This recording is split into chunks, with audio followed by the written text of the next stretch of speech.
Good morning, my dear students.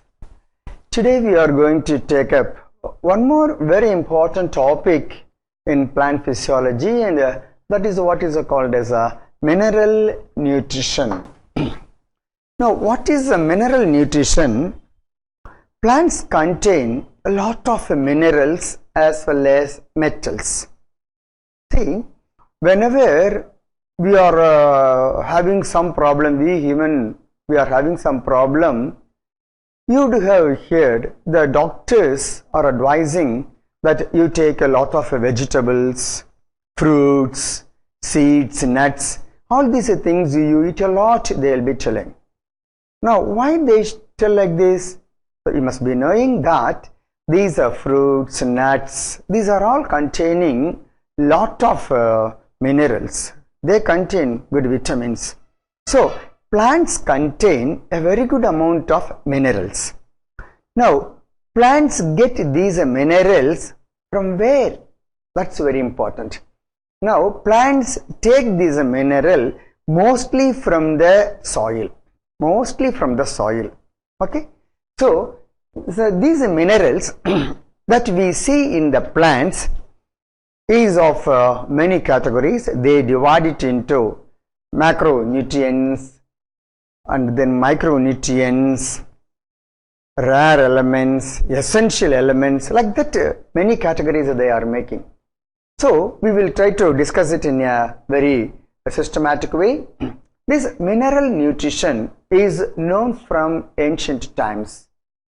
For the first time, Woodward observed that the plants grow better in muddy water than in rainy water. More than 60 elements out of 105 discovered elements so far are found in plants. Some plants accumulate selenium, gold, radioactive, strontium, etc. Now, out of 105 elements reported in chemistry, 60 elements are there present in the plants. When you take a plant ash after ignition at 400 to 600 degrees Celsius, it was found to contain 40 elements besides carbon, hydrogen, oxygen, etc. Only about 16 elements are essential, including macro and micro elements. Macro elements are also sometimes called as major elements, and micro elements are also called as trace elements because they are present in traces. They are called as trace elements. Mineral elements are needed for normal growth and reproduction. So, what are the functions of the minerals? So, one by one we are going to discuss now. First, mineral elements are needed for the normal growth. This is the first point, and also for reproduction. Okay. So, elements are required for the mineral growth and reproduction. Essential elements must have direct influence on the plant. So, they have direct influence on the plant. This is the third point. Please note. Essential elements must be indispensable and cannot be substituted by other elements. So, these elements cannot be substituted. Essential elements are those which cannot be substituted. Okay. Then, what are the functions of the mineral elements? Mineral elements are constituents of various parts of plants. Influence osmotic pressure of the plant cell and affect pH of cell sap. Catalyst in various enzymatic process, namely iron, copper, manganese and zinc. So, the first point is mineral elements are constituents of various parts of the plant. First function is they become the constituents. Then they influence the osmotic pressure. They influence the osmotic pressure and affect the pH of the cell sap. Third point. Then it is also bring about the catalytic reaction. It brings about the catalysis of what? Ferrum, copper, manganese and zinc. So these are 4 minerals. They are catalyzed by the mineral elements. Okay. So the first one is they become the constituents. Second one, they influence the osmotic pressure and affected pH. Third one, it is acting as a catalytic agent for some of the minerals. Okay. Next one. So the functions of the mineral elements, it is still continuing. 3 functions we have already discussed. The fourth point is it neutralizes. So neutralizes. Fifth point is 4 points I have already put there. Neutralization of the toxic effects of other elements in the cell. So when the cell is doing a number of activities, toxic materials will be produced there. See, even in our body, when it is carrying out a number of biological activities, toxic materials are produced. See, urine is a toxic material, your sweat is a toxic material, fecal matter is a toxic material. These are all the toxic materials produced in our body when it is engaged in the biological activities, life activities. Similarly, in the plant also, many toxic products are produced. Now, some of the minerals are able to neutralize that. So, neutralization becomes a very important point. Now, this is being done by calcium, magnesium, sodium and potassium, as well as their salts. Okay. Then, production of toxic effects at certain stages of the plant growth. Once again, mostly the elaboration of the previous point, it is a production of a toxic effect. Arsenic, copper, mercury, these are all involved in that. Then change in membrane permeability is brought about by potassium and calcium ions. So these are all some of the very important functions of the mineral elements. Now we are going to discuss something about hydroponics. So this is a very interesting topic in mineral nutrition. Hydroponics. What is a hydroponics? See, hydro means water. Everybody knows. So cultivating the plant directly in the water without soil. You can use any equipment for this. Sometimes it is being done in a trough or beaker, or even in a very small crucibles, or any discarded materials like plastic bottles. You can use any materials, but only thing is it has to be done in a proper method and form. That's all. So you take a water and you add all the minerals required for the plant growth, and then you cultivate the plant in the water directly. So this is what is called as hydroponics. So a little bit of this we are going to learn now. To grow plants in water and sand culture may also be referred to as soil-less agriculture. So it is soil-less agriculture. It is also sometimes referred to as test tube farming or tank farming or chemical gardening. See, I was telling you, it could be done in any method or any form. Okay? You can cultivate in a trough, you can cultivate even in a very large area, we can cultivate it, or in a very small bottle itself, we can do it.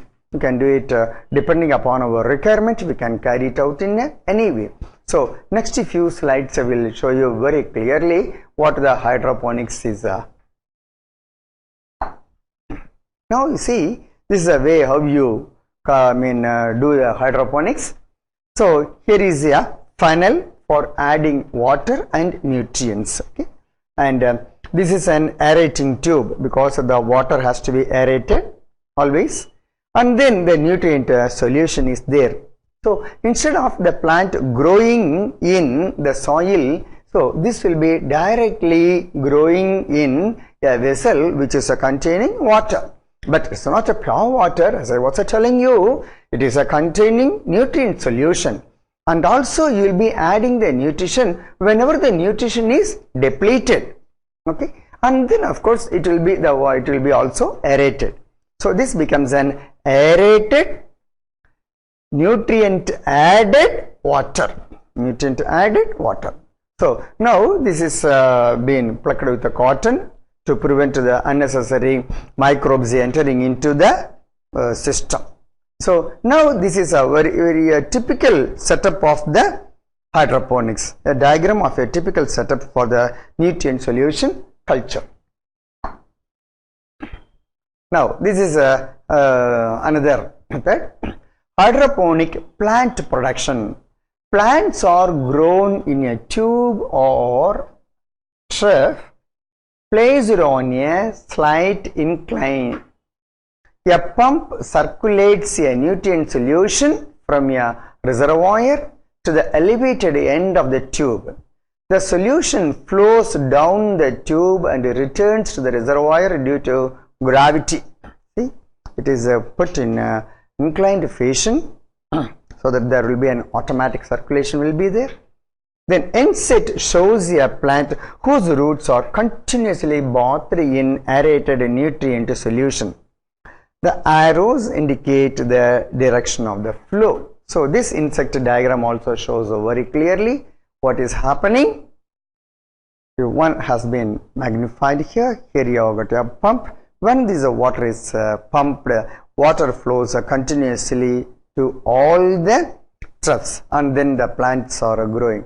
So this is a method in which you can cultivate or you can hydroponic a number of plants. So here they have shown only 8 plants, 800 plants, even 1000 plants, any number of plants you can. Only thing is you have to do the setting up. It needs sometimes crores of rupees are being spent, and then a very large garden is being set up. Or if it is done only for an individuals, then even in your upstairs, anywhere, or even in your bedroom, even in your hall, anywhere you can do this, absolutely no problem. You can set up and then grow some of the very essential things. Sometimes you may grow some vegetables or tomatoes or potatoes, some of the greens. So these things could be grown by the hydroponics. But of course, hydroponics has got its own advantages and disadvantages that we are going to discuss now. In a large scale, when hydroponics is cultivated, the cost becomes very less. It's of course a cost efficiency method. It is a successful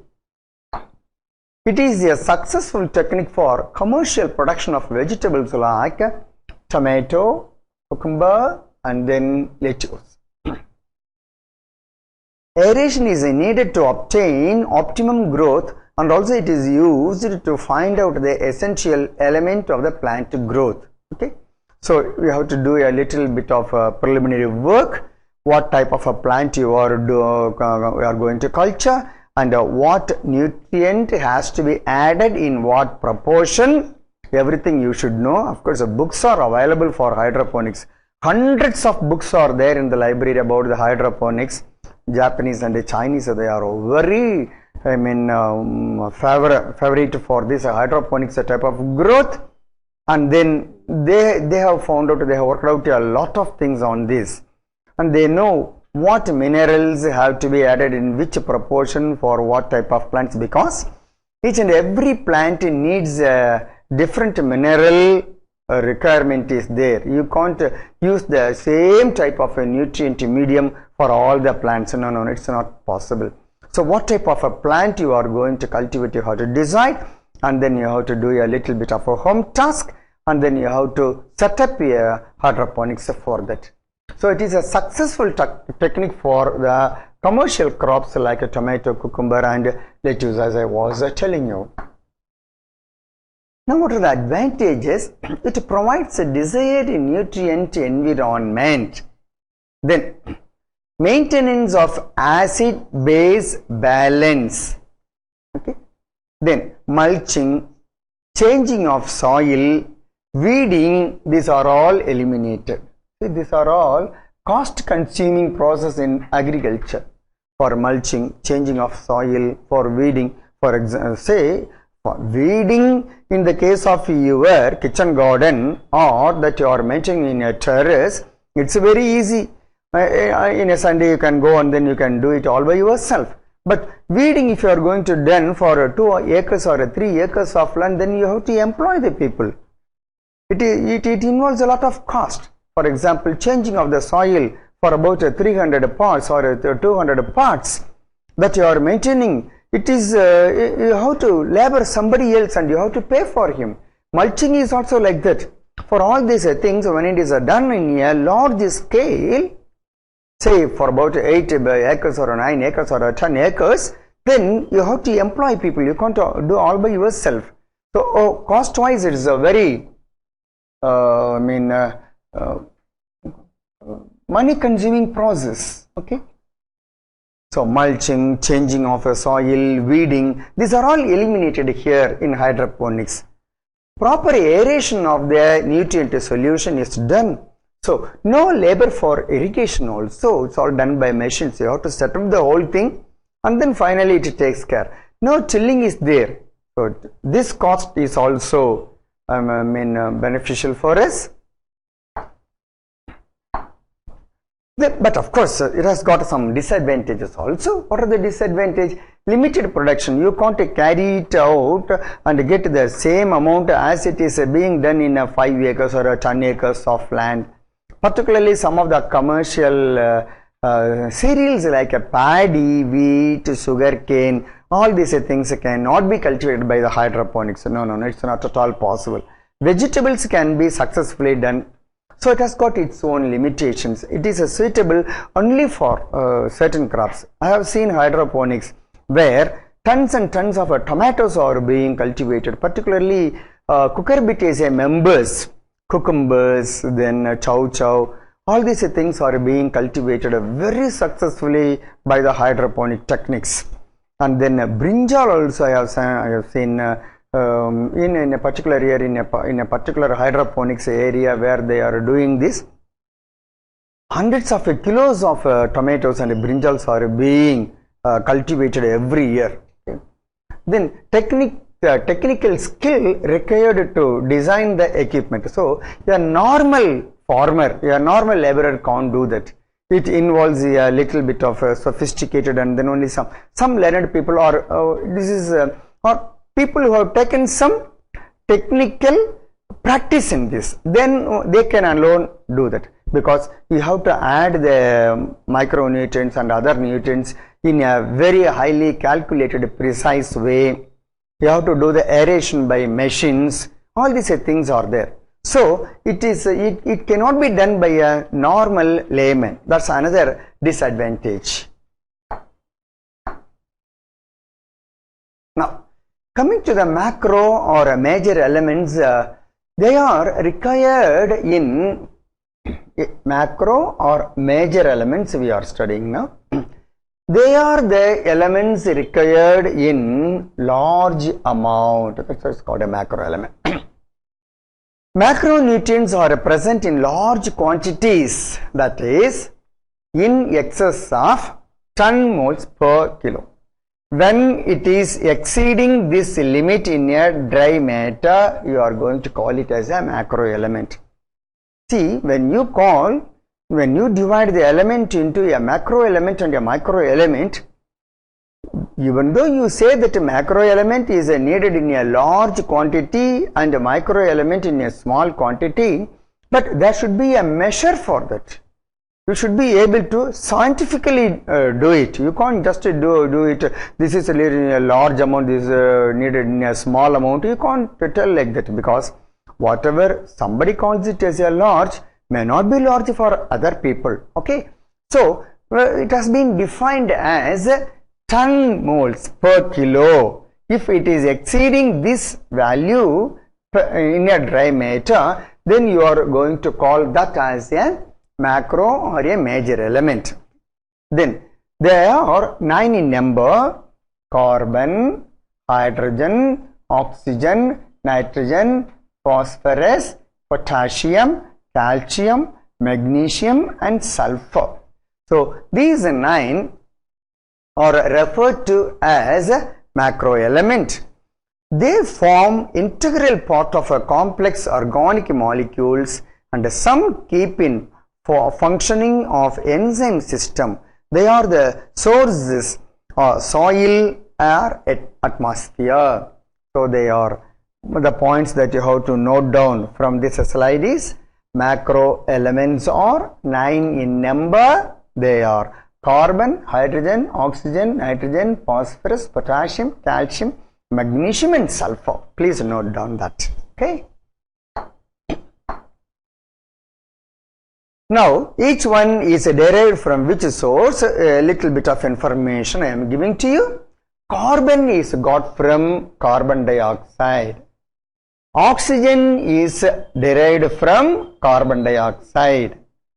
Then carbon dioxide and water, of course. Then hydrogen is derived from water. Nitrogen is taken from atmosphere. So these are all the sources. Carbon is taken from carbon dioxide, oxygen from carbon dioxide and water, hydrogen from water and nitrogen from the atmosphere. From these sources, plants are able to take the macronutrients. And then phosphorus and sulfur are taken from due to the rock weathering. Okay, carbon, oxygen, hydrogen from carbon dioxide and water, while others are absorbed from the soil as mineral nutrition. Okay, so these are all absorbed from the atmosphere, these two from the weathering of the rocks, all other things from the soil. Now we are coming to some of the essential. What are the essential elements? Essential elements are grouped under 4 broad categories. They are components or structural elements of cell. So essential elements are those which are required for the structure. Structure means what? Building up. So building up of the cell. The cells are formed. Cells could be formed in the plant, animal or human being, whatever it is. So they could be formed only from this. If these are not there, then the cell cannot exist in nature. So they are called the structural elements. They are required for the structure. Some of them are called, anything we divide into structure and function. So these are all the structural elements. Compounds of energy related chemical compounds: magnesium for chlorophyll and phosphorus in ATP molecule. Magnesium in chlorophyll, please take down, phosphorus in ATP molecule. These are all some of the chemical compounds, and the structural compounds are carbon, hydrogen, oxygen and nitrogen. These are called as the essential elements. They are the essential elements. Okay. Some more essential elements. Some elements are activating or inhibiting the enzymes. Now what are all coming under that category? Magnesium and other one is potassium. So magnesium is an activator for visco and pyruvic enol pyruvate phosphate. Carboxyl is a reaction, and it is required for the critical enzymes also in the carbon fixing. Okay, carbon fixing we do it in the photosynthesis, as well as it will be taking part in the respiration also. So magnesium is taking part in that. So they are the inhibiting enzymes. So essentials, they are the elements which adjust the osmotic potential of the cell. This is being done by potassium in stomatal movement. Solutes determine water potential. So for all these things, potassium is essential. Okay. Then what are the role of macronutrients? Some of the very important functions of the macronutrient is major nutrient or macronutrients. They form the major constituents of the macromolecules enzymes. Participation in various metabolic processes in plant cells. So metabolic process is very important one. Maintenance of osmotic concentration, the most important function, most important role of the cell sap, electron transport system, buffering action, enzyme activity. So maintenance of osmotic concentration of the cell sap, electron transport system, buffering action, and enzymatic activity. So these are the four important functions of the role. These are four important functions or a role of the macronutrients. Okay. Now we are going to another very important area or a topic in mineral nutrition, deficiency symptoms. So far we have studied that some elements are required in a large quantity, some are required in a less quantity. Those elements which are needed in a large quantity, you call it as a macro element. That which are required in a low quantity, you call it as a micro element. Okay, or they are also sometimes called as a trace elements. Now if these elements are not present in the plant in sufficient or the required quantity, then what will happen? The plant will be having some of the deficiency diseases. These are called the deficiency symptoms. Okay, so whenever there is a human body or whatever it is, even in the plant it happens. When there is a disease, it will be shown out as what is called as a symptoms. Now whenever you are developing some symptoms, don't think that you are running a disease. See, disease is something different from the symptoms. In fact, the symptoms are good, because if only the disease is expressed in the form of the symptom, you will know that you are suffering from a disease. If you have got a disease which has got no symptom at all, then you may not be aware that you are suffering from a particular disease. You come to know that you are having that particular disease only because of the symptoms. Okay, so the plants also develop a number of diseases when they are not having this major and minor element in a proper proportion. So they express it in the form of the different symptoms. Now these symptoms are called as deficiency symptoms. Now deficiency symptoms occur when the concentration of any element goes below which plant growth is retarded. See, this is the definition. Which one you call as a deficiency? You say particular amount is a deficient. You say magnesium is a deficient, boron is a deficient, phosphorus is a deficient, potassium is a deficient. You say a particular element is a deficient. When it becomes a deficient, see, when it goes below which the growth is retarded. If a plant is not getting a sufficient potassium and its normal growth is retarded, then you call that as the deficiency level. Then below that level, then it is a deficient. That's how we define. Since each element has one or more specific structural and functional role in plants, the deficiency of a particular element in plants shows certain morphological changes in the plants.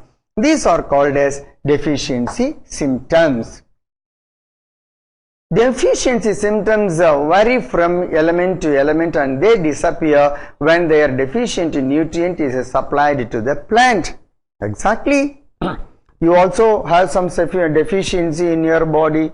You have got a vitamin deficiency. You go to your doctor, he says this a particular vitamin is there, and then he is prescribing some vitamin tablets to you. When you take this vitamin tablet for iron tablet, you are taking sometimes, many times iron tablets are being prescribed to the women as well as to the men when you are having iron deficiency, like that. But when you take that particular tablet, then you become all right. So that symptom disappears. When that particular deficiencies are compensated, what happens? Symptoms also disappears. Deficiency symptoms vary from element to element and they disappear when this deficient nutrient is supplied to the plant.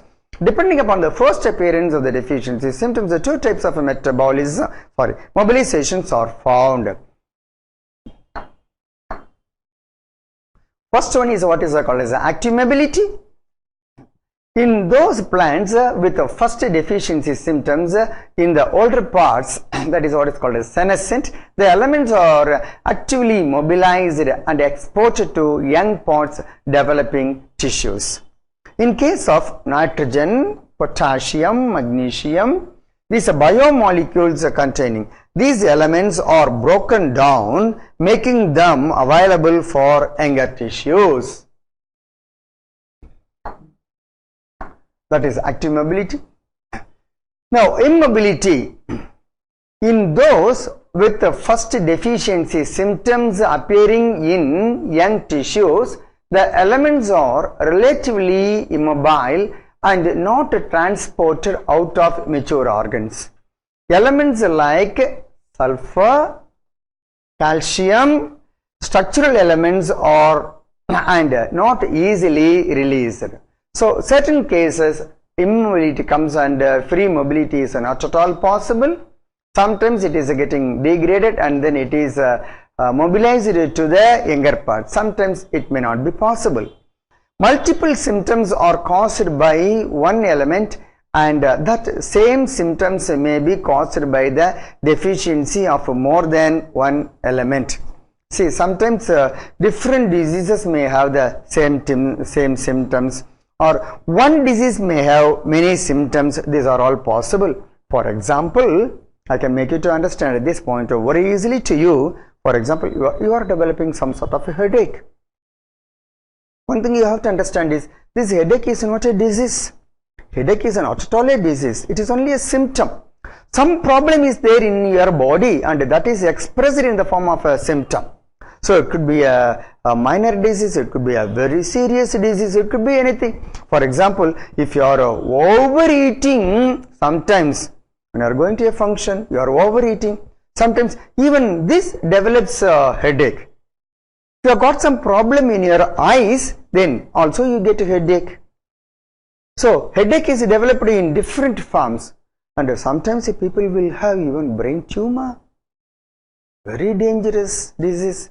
Brain tumor, that also develops a headache. So headache you get in different methods, different forms. So headache is not a disease. Headache is only a symptom. The disease is something else which is in your body and that is expressed in the form of the headache. See, whenever you are going to a headache to a doctor, sometimes if he is a good doctor, he will say, no, you go to your eye doctor and then get your fundus test and then see whether the fundus is in a proper form, and then if your eye vision everything is clear, then you come to me, he will be telling, I want to do some more test. Then sometimes he may be referring you to a neurologist also. So neurological problem, optical problem, all these problems will lead to the headache. So many diseases will have headache, for many headaches will have a same symptom. And one disease will have many symptoms also. So all these things are possible. Different plants respond differently to the deficiency of the same element. Toxicity of micronutrients. Moderate decrease in micronutrients causes deficiency symptoms and a moderate increase causes the toxicity.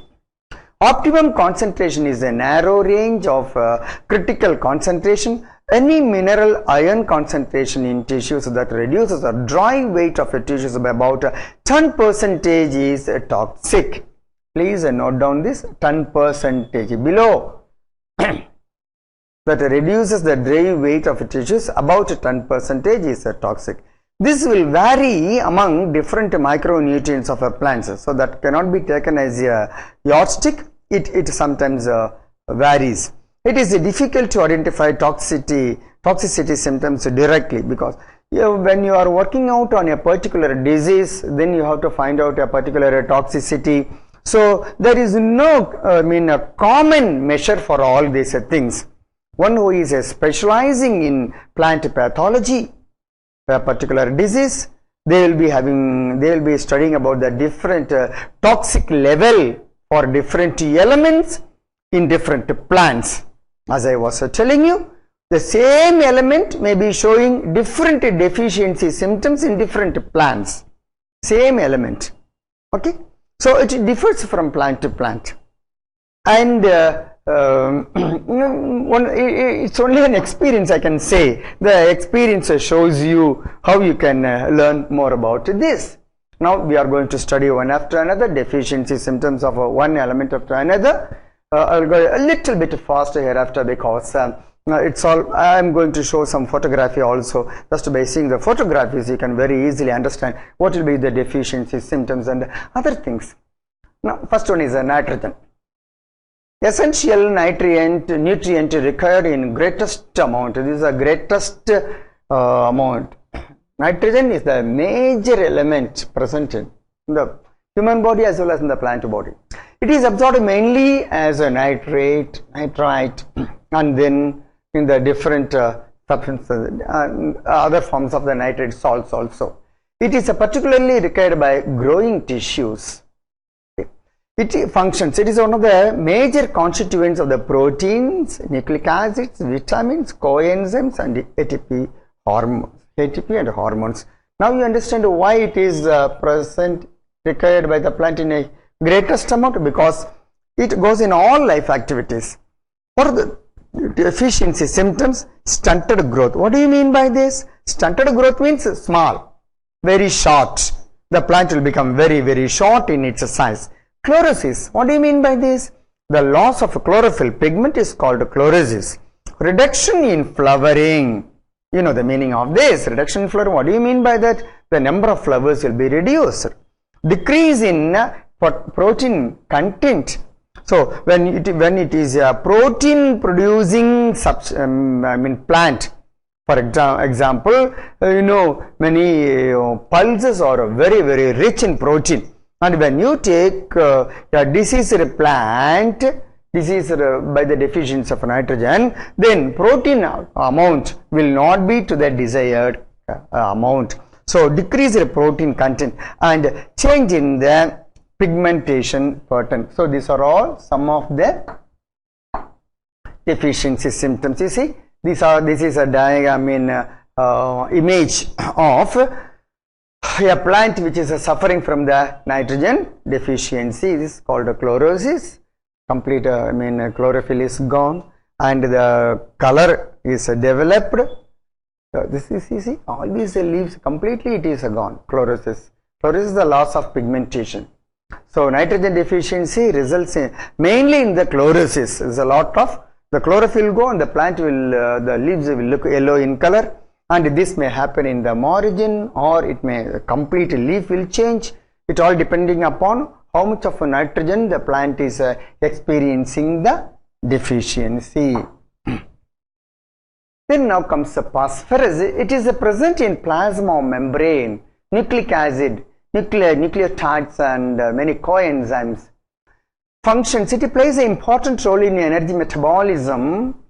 It is absorbed from soil in form of phosphate ions. Hyperphosphate, phosphorus promotes healthy root growth. So for root growth this is very, very important. And for fruit ripening,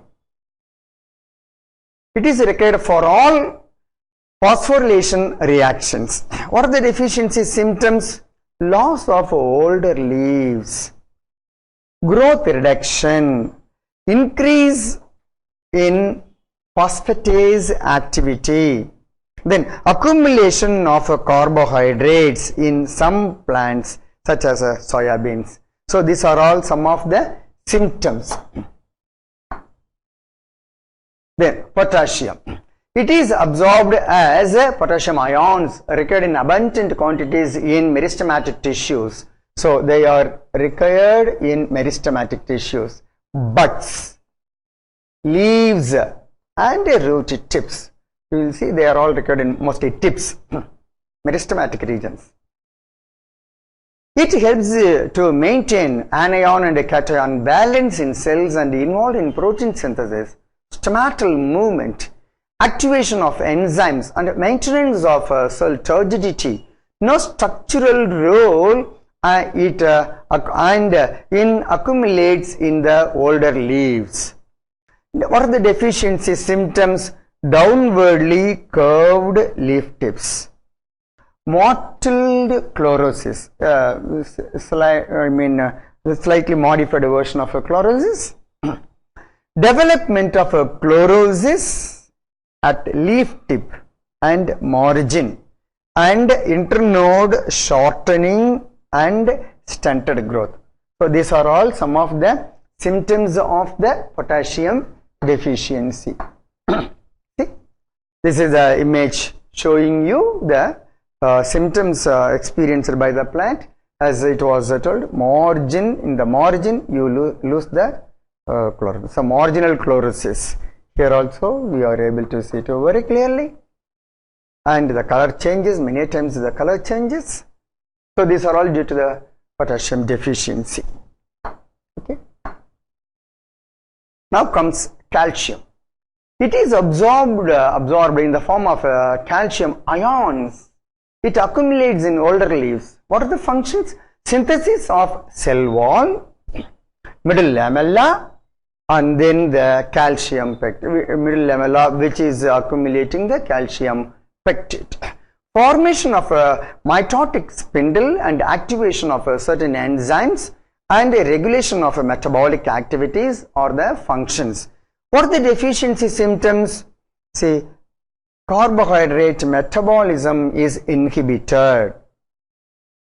It is decreasing the mitochondrial number, leading to the less amount of respiration. So respiration is inhibited.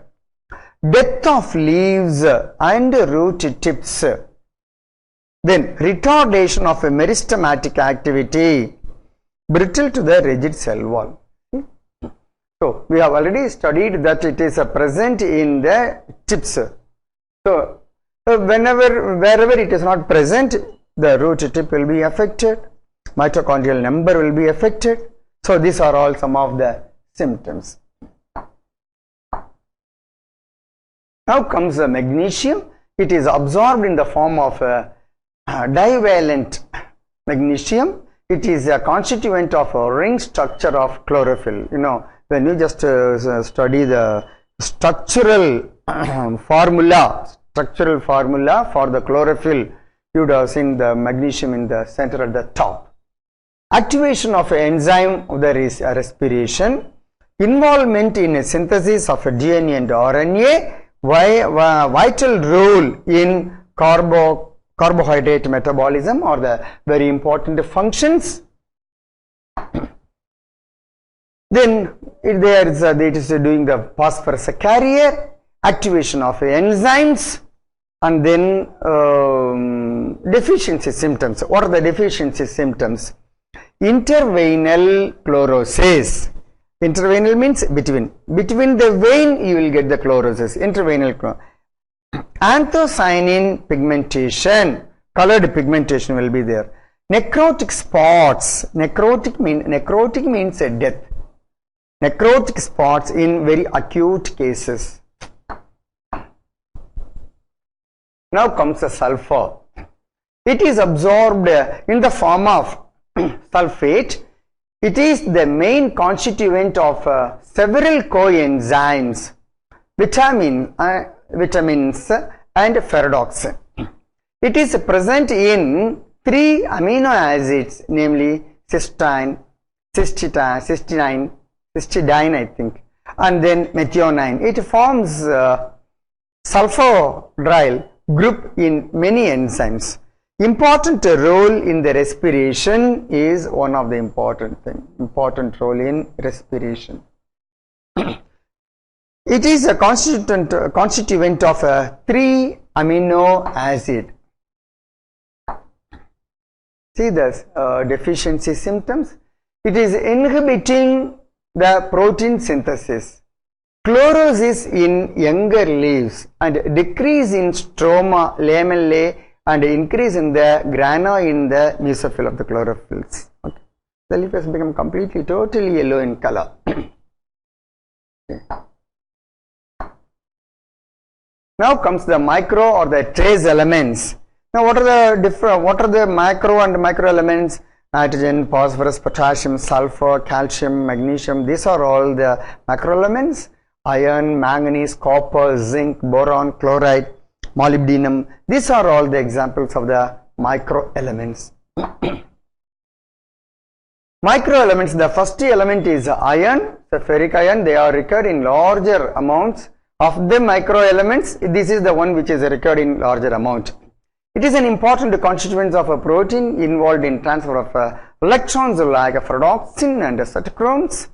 It is a constituent of flavoproteins, catalase, peroxidases, and cytochromes. It is essential for chlorophyll formation. What are the deficiency symptoms of this? It is intraveinal chlorosis with yellow-white leaves, then impairment of aerobic respiration and chlorophyll synthesis. This is the image showing the symptoms. See how this is without deficiency and with deficiency, how the leaf has become the very, highly pathogenic it has become because of the deficiency. Manganese. It is absorbed in the form of manganese ions. It activates carboxylases, oxidases, dehydrogenases, and kinases. What are the functions? It is involved in photosynthesis, respiration, and nitrogen metabolism. It splits water to liberate oxygen during photosynthesis. Now the deficiency symptoms are it causes a gray spot disease. It results in the poor development of a root system. Then intraveinal chlorosis of leaves. These are all some of the symptoms. Zinc deficiency.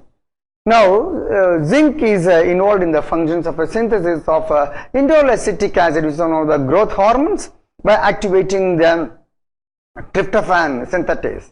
It activates various enzymes and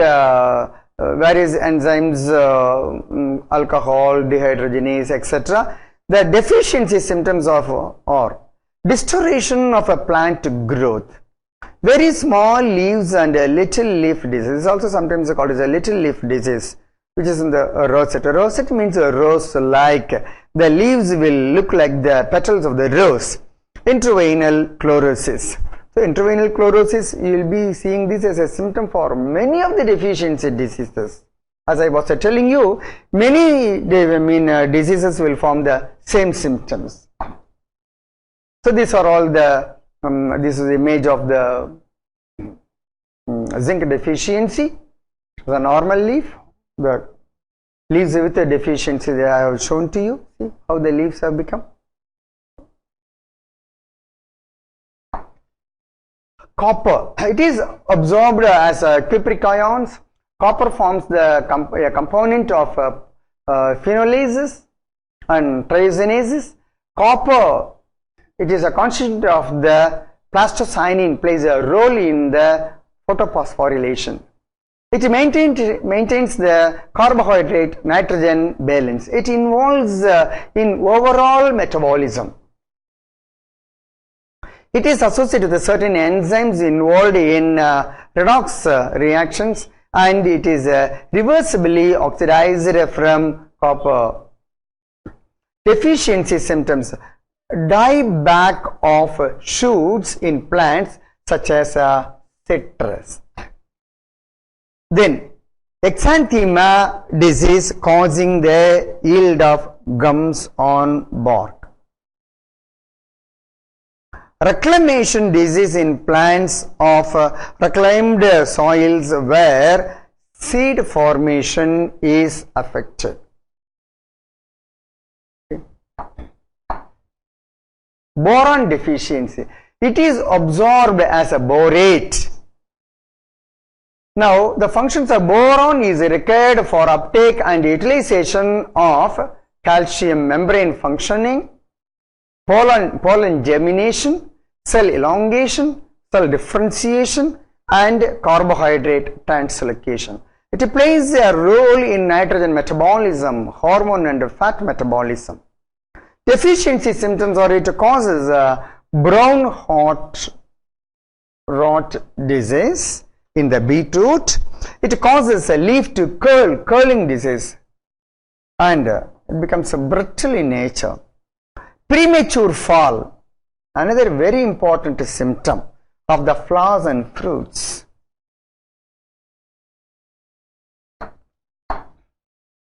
See some of the images of this one. See, when there is a deficiency, it's a normal plant. When it is affected by the deficiency, you get the plants become like this, they become yellow. See the fruit, when it is a cut open, it has become totally rotten. You can't consume it. See a normal leaf, how it is becoming very small by the deficiency. Molybdenum, it is absorbed in the form of molybdate ions. It plays an important role in nitrogen metabolism by activating relevant enzymes. It affects ascorbic acid synthesis. Now, what are the symptoms? Molting and wilting. So, these are two important ones, molting and wilting at a margin. Then, whiptail disease in cauliflowers. Okay. Then chlorine, it is absorbed in the form of a calcium chloride ion. It helps in determining solute concentration and anion and cation balance in cells along with sodium and potassium. Deficiency symptoms are the leaves become small, very small. They become white. Necrotic. Necrotic means what? Death. Then it develops spots on the margins of the leaves. Then curling. Curling of leaf tips. Then it causes the blossom end rot. Blossom end becomes rot. That happens in watermelon, and it becomes so dark, sunken, and squashy in some of the watermelon fruits. No, watermelon, it's a plant belonging to the family Cucurbitaceae watermelon. Perhaps the last slide, in watermelon, how it is becoming diseased, you are able to see the leaves have become completely yellow in color. So these are all the deficiency symptoms of that particular element. Now we have come mostly to the end of this discussion.